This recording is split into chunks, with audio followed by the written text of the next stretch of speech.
नमस्कार किसान भाइयों, मैं हूं आपका किसान दोस्त जितेंद्र। आपको स्वागत करता हूं इंडियाज़ फार्मिंग चैनल में। दोस्तों, आज की एपिसोड में हम लोग देखेंगे आखिर हम लोग कैसे जैविक अदरक और जैविक पपीता की खेती कर सकते हैं। दोस्तों, अगर कोई भी किसान भाई जैविक अदरक और पपीता की खेती करना चाहता है तो उनको सबसे पहले जानना पड़ेगा कि कौन सी जैविक खाद को कैसे और कब यूज़ करना चाहिए। उसके साथ साथ हमको जो जैविक कीटनाशक है, जैविक फफूंदीनाशक है, उसके बारे में भी जानकारी रहनी चाहिए। दोस्तों, जैविक जो खाद है हमारा जीवामृत है, घन जीवामृत है, देन वेस्ट डिकम्पोजर है, ये सारी के बारे में मैं ऑलरेडी वीडियो बना चुका हूँ। उसके साथ साथ में ह्यूमिक एसिड के बारे में भी वीडियो बना चुका हूँ। छाछ से फफूंदीनाशक बनता है, उसके ऊपर भी मैं वीडियो बना चुका हूँ। और ये सभी चीज़ की जो डिटेल्स है मैं मेरा डिस्क्रिप्शन पे मैं दे देगा और आई बटन पे भी मैं लिंक दे देगा। दोस्तों, अभी हम लोग बात करेंगे हम लोग कैसे जैविक अदरक और जैविक पपीता की खेती कर सकते हैं। सबसे पहले आता है कि लैंड सिलेक्शन। लैंड कैसी होनी चाहिए? लैंड ऐसी होनी चाहिए जहाँ पे पानी जम के ना रहे। अगर पानी जम के रहा तो हमारा तना सड़न या हमारा जो रूट फंगल डिजीज हो सकता है। इसकी वजह से हमारा जो लैंड की वाटर ड्रेनेज सिस्टम काफ़ी अच्छा होना चाहिए, जिसकी वजह से अगर बारिश होता है तो बारिश का पानी अच्छी तरह से फ्लो होके चला जाना चाहिए। अगर हम लोग बात करें तो जिंजर के लिए हमारा जो पीएच वैल्यू है वो 5.5 टू 6.5 होना चाहिए, सॉइल का पीएच वैल्यू। और पपाया के लिए सॉइल का जो पीएच वैल्यू है वो 6.5 से लेकर 7 तक होनी चाहिए। सबसे पहले आपको क्या करना पड़ेगा ना, ज़मीन के ऊपर आपका जितना भी जो काउडोंग है आपने लगाया 5 से लेके 7 ट्रैक्टर तक है, जो काउडोंग है या 5 ट्रैक्टर आपका गोट मैन्योर है, वो पहले डाल देने का। डाल के अच्छी तरह से 2 से 3 बार ज़मीन को आप जुताई कर दीजिए। जुताई करने इसके लिए कीजिए क्योंकि समर में क्या होता है कि सोलर रेडिएशन की वजह से जो हार्मफुल फंगस रहेगा वो ख़त्म हो जाएगा, वो मर जाएगा। तो इसके लिए आप जुताई कर दीजिए। जुताई करके आपको सपोज जिंजर लगाना है तो जिंजर आप कभी लगा सकते हैं ना, जिंजर अप्रैल महीने में भी आप लगा सकते हैं अगर आपके पास वाटर का अगर फैसिलिटी है। अगर आपके पास वाटर का अवेलेबिलिटी नहीं है या सफिशेंट वाटर नहीं है आपके पास, तो मई लास्ट जून फर्स्ट में भी आप जिंजर लगा सकते हैं। ये प्लांट में आप देख सकते हैं जो बेड का जो जिंजर बेड का जो डिस्टेंस है वो 3 फीट है और बेड टू बेड का जो गैप है वो 1 फीट है। अगर टोटल आप बेड टू बेड दोनों बेड के बीच में अगर डिस्टेंस देखेंगे सेंटर पॉइंट तो 5 फीट है। और ये जो बेड बनाया है हमारा जो ट्रैक्टर है, ट्रैक्टर में अटैचमेंट आता है जिंजर का बेड बनाने के लिए। वो अटैचमेंट के साथ अगर आप वो बेड बनाते हो तो लाइन भी काफ़ी ये स्ट्रेट होगा। उसके साथ साथ हमारा मनी भी बचेगा और मैन पावर भी रिड्यूस होगा और आपका जो स्ट्रेट लाइन बनेगा।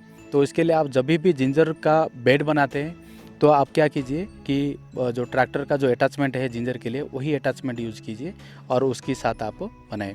तो अभी मैं आपको बताने वाला हूँ कि आप जो जिंजर का जो सीड है ना कैसे आप सिलेक्शन करें, क्योंकि काफ़ी किसान जो जिंजर का जो सीड है ना वो सही तरीके से सिलेक्शन नहीं करते, जिसकी वजह से उनको काफ़ी नुकसान होता है। तो आप जब भी जिंजर का सीड सिलेक्शन करें तो वो मार्केट में जो सेलिंग होता है खाने के लिए जो जिंजर यूज़ होता है वो जिंजर आप यूज़ नहीं कर सकते, क्योंकि जिंजर का जो सीड के लिए जो यूज़ होता है वो जिंजर अच्छी तरह से पक्का होना चाहिए। ये जो जिंजर प्लांट है ये पूरा कम से कम 1 साल का हो जाना चाहिए और होके ये प्लांट ऑटोमेटिक मर जाना चाहिए। ये पूरा सूख के पूरा उसका जो जिंजर का जो कांदा रहता है वो पूरी तरीके से पक जाना चाहिए। पकने के बाद ये सूख जाएगा, ये प्लांट पूरा मर जाएगा। उसके बाद जो जिंजर आएगा वो अच्छा क्वालिटी का होता है।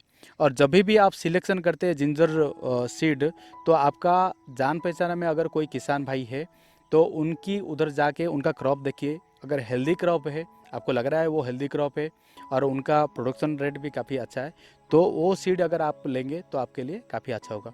उसके बाद मैं बताने वाला हूँ कि आप जो जिंजर जो आपने ज़मीन से निकाल दिया आपका जो सीड के लिए, उसको आप कैसे स्टोरेज करें, क्योंकि उसका स्टोरेज के लिए भी सही प्रिकॉशन आपने अगर नहीं लिया तो आपका सीड में भी काफ़ी आपको नुकसान हो सकता है।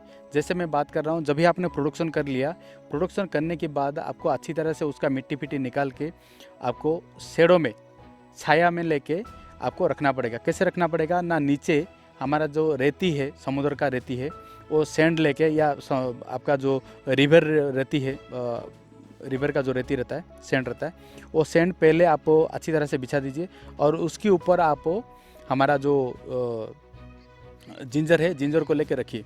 तो जिंजर को जैसे आप 45 डेज तक आप रख देंगे, उसके बाद उसमें छोटा छोटा प्लांट जर्मिनेट होगा, जो कि आपका आप समझ जाएंगे कि हाँ ये अभी प्लांटेशन के लिए अभी रेडी है।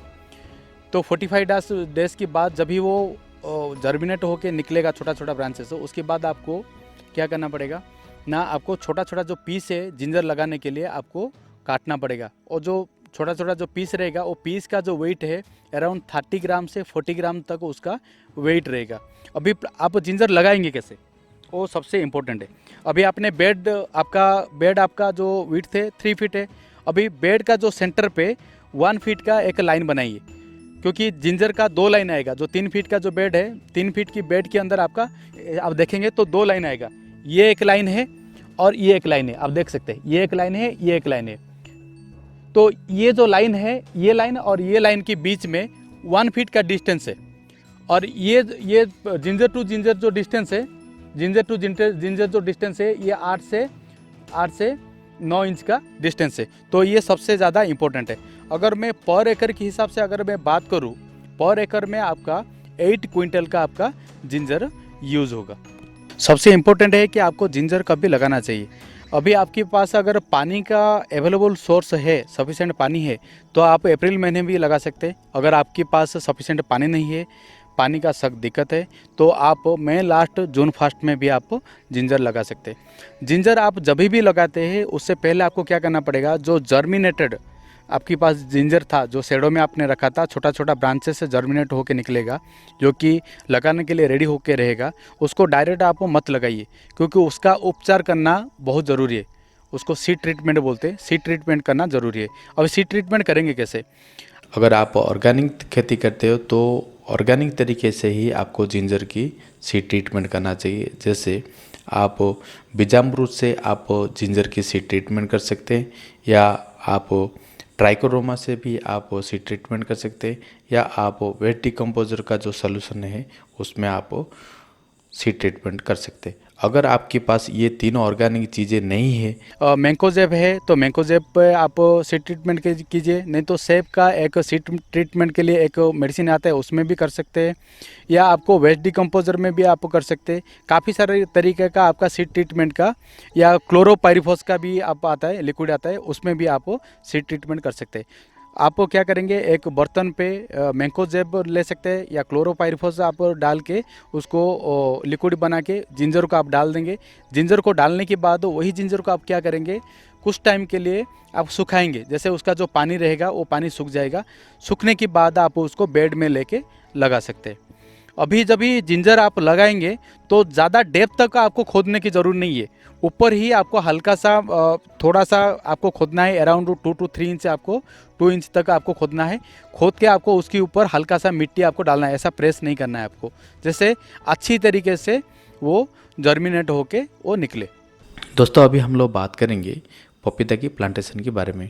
दोस्तों अगर आपकी एरिया पे ज़्यादा बारिश ना होता हो तो वो केस में आप क्या कर सकते हैं कि जिंजर आपने लगा दिया, और जिंजर लगाने की 1 या 2 महीने के बाद आप पपीता लगा सकते हैं। अगर आपके एरिया पे ज़्यादा बारिश होता है तो आप उसको अगस्त लास्ट सितंबर फर्स्ट में भी पपीता को लगा सकते हैं। दोस्तों अभी हम लोग बात करेंगे कि पपीता की वेराइटी के बारे में। मार्केट में काफ़ी सारा वेराइटी है, लेकिन जो रेड लेडी ताइवान 786 वेराइटी है वो काफ़ी अच्छा वेराइटी है, क्योंकि उसमें प्रोडक्शन काफ़ी अच्छा आता है। अभी हम लोग बात करेंगे पपीता की प्लांटेशन के बारे में। जैसे हम लोग सबसे पहले बात करेंगे कि डिस्टेंस कितना होना चाहिए और रो टू रो डिस्टेंस कितना होना चाहिए। जैसे प्लांट टू जो प्लांट डिस्टेंस है वो 6 रहेगा, और रो टू रो जो डिस्टेंस रहेगा वो 5 फीट रहेगा। अगर 5 फीट बाय 6 फीट के हिसाब से अगर हम लोग पपीता की प्लांटेशन करेंगे तो पर एकड़ में 1400 पपीता की प्लांट आएगा। अब जब भी पपीता लगाने वाले हैं, एक छोटा सा गड्ढा बनाइए। गड्ढा बना के उसमें घन जीवामृत आधा किलो डाल दीजिए, और उसके साथ साथ आधा लीटर हमारा जीवामृत का जो सॉल्यूशन है वो डाल दीजिए, और डाल के उसको 2 दिन छोड़ दीजिए।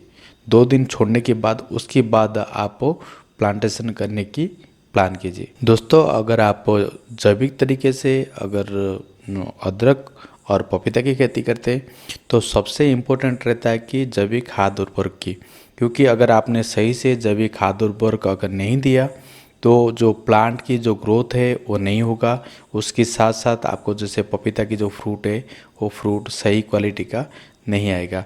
इसकी वजह से जैविक खाद उर्वरक की टाइम टाइम पर देना सबसे बहुत ज़रूरी है। जैसे अभी हम लोग बात करेंगे कौन सा खाद को अभी कौन से टाइम पे देना चाहिए।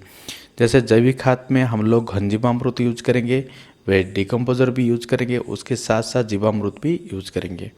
तो हम लोग क्या करेंगे कि हर एक 15-15 दिन में हम लोग क्या करेंगे कि जो जीवामृत है जीवामृत को हम लोग यूज़ करेंगे 10% के हिसाब से, और पर एकड़ हिसाब से 100 to 200 लीटर हमारा जीवामृत यूज होने वाला है। आप उसको ड्रिप में भी दे सकते हैं या स्प्रे में भी आप दे सकते हैं। ऐसे ही आप 15-15 दिन में आपको क्या करना पड़ेगा, वेस्ट डिकम्पोजर भी आपको देना पड़ेगा।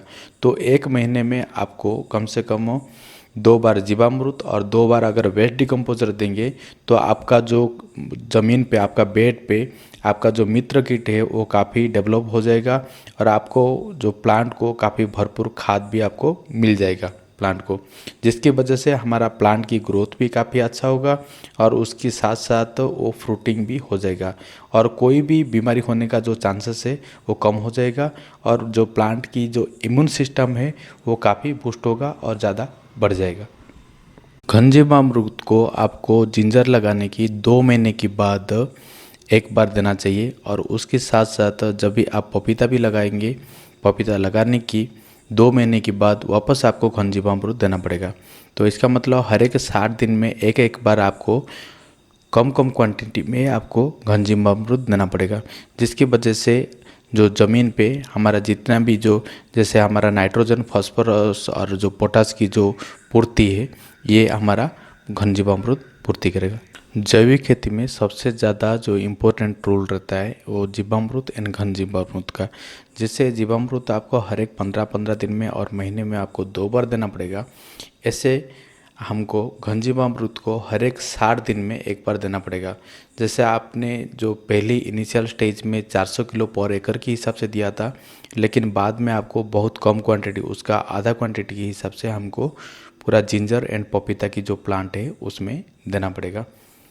पपीता लगाया, पपीता लगाने की 60 डेज़ के बाद हमको दोबारा देना पड़ेगा और जिंजर को भी हर एक 60 डेज़ में हमको देना पड़ेगा।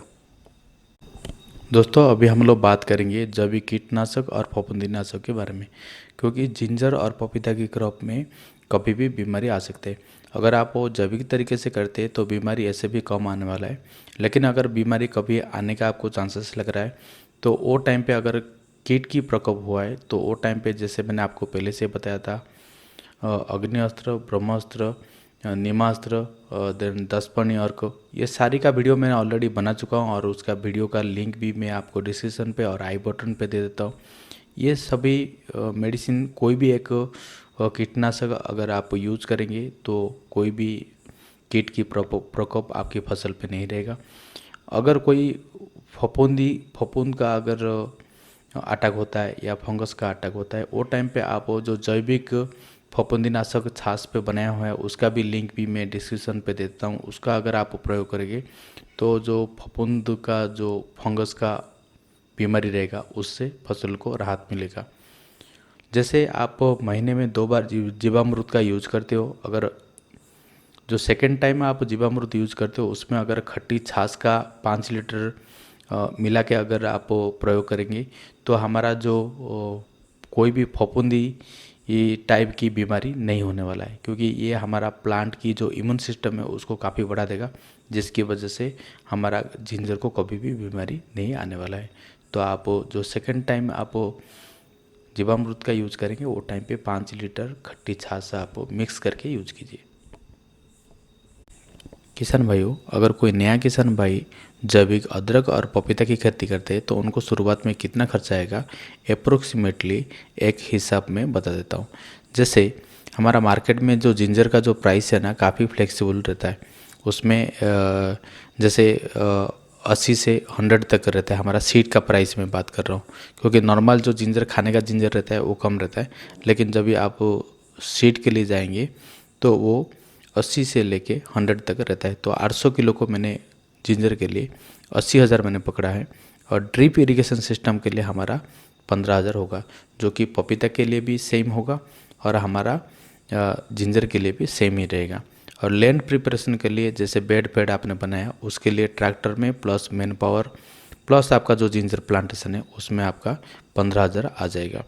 उसके साथ साथ हमारा जो काऊ मैन्योर है या गोट मैन्योर है उसके लिए हमारा 15,000 मैंने पकड़ा है, क्योंकि 5 से 7 ट्रैक्टर काऊ मैन्योर या गोट मैन्योर हमारा लगेगा।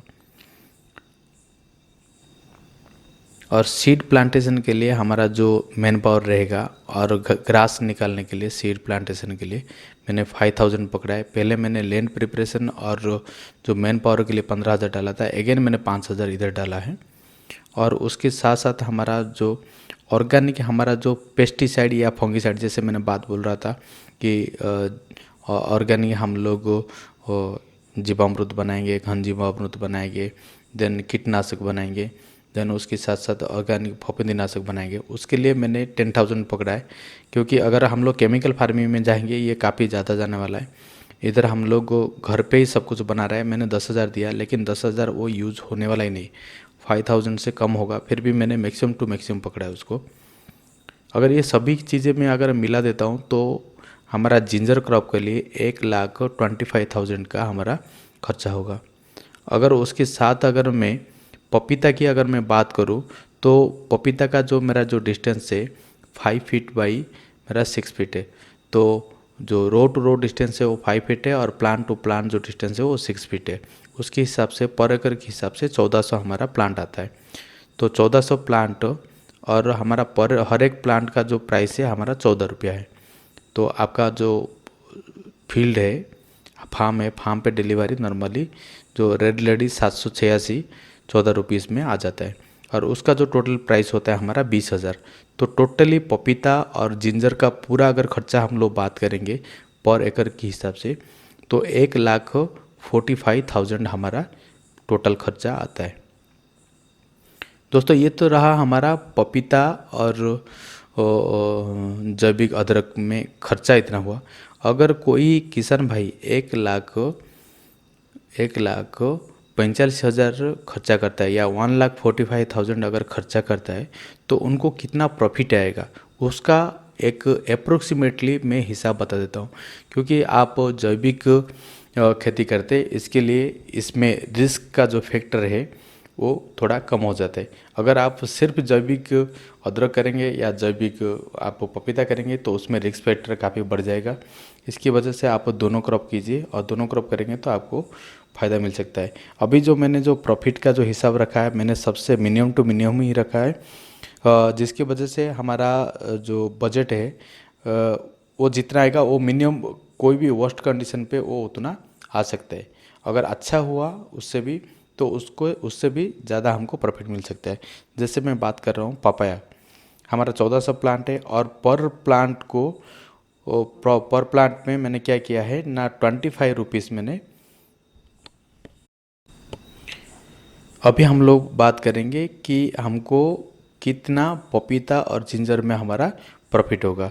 जैसे सबसे पहले मैं बात करने वाला हूँ पपीता की। जैसे हमारा पर एकड़ में 1,400 प्लांट है और हर एक प्लांट पे अगर कम से कम अगर 25 किलो भी अगर आता है तो हमारा कितना किलो हो जाएगा कि 35,000 किलो हमारा पपीता ही सिर्फ हो गया।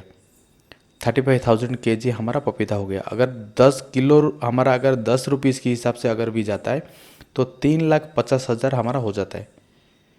अगर हमारा 25 kg नहीं अगर 30 kg आया हमारा, अगर 1,400 पेड़ है और 30 kg भी अगर आया तो हमारा 4,20,000 हो जाता है। और मैं ये सबसे कम टू कम पकड़ता हूँ क्योंकि जो रेड लेडी 786 है वो मिनिमम 35 kg देता है और मैक्सिमम ये 70 to 80 और 100 kg कभी कभी देता है। इसके लिए मैंने कम पकड़ा हूँ।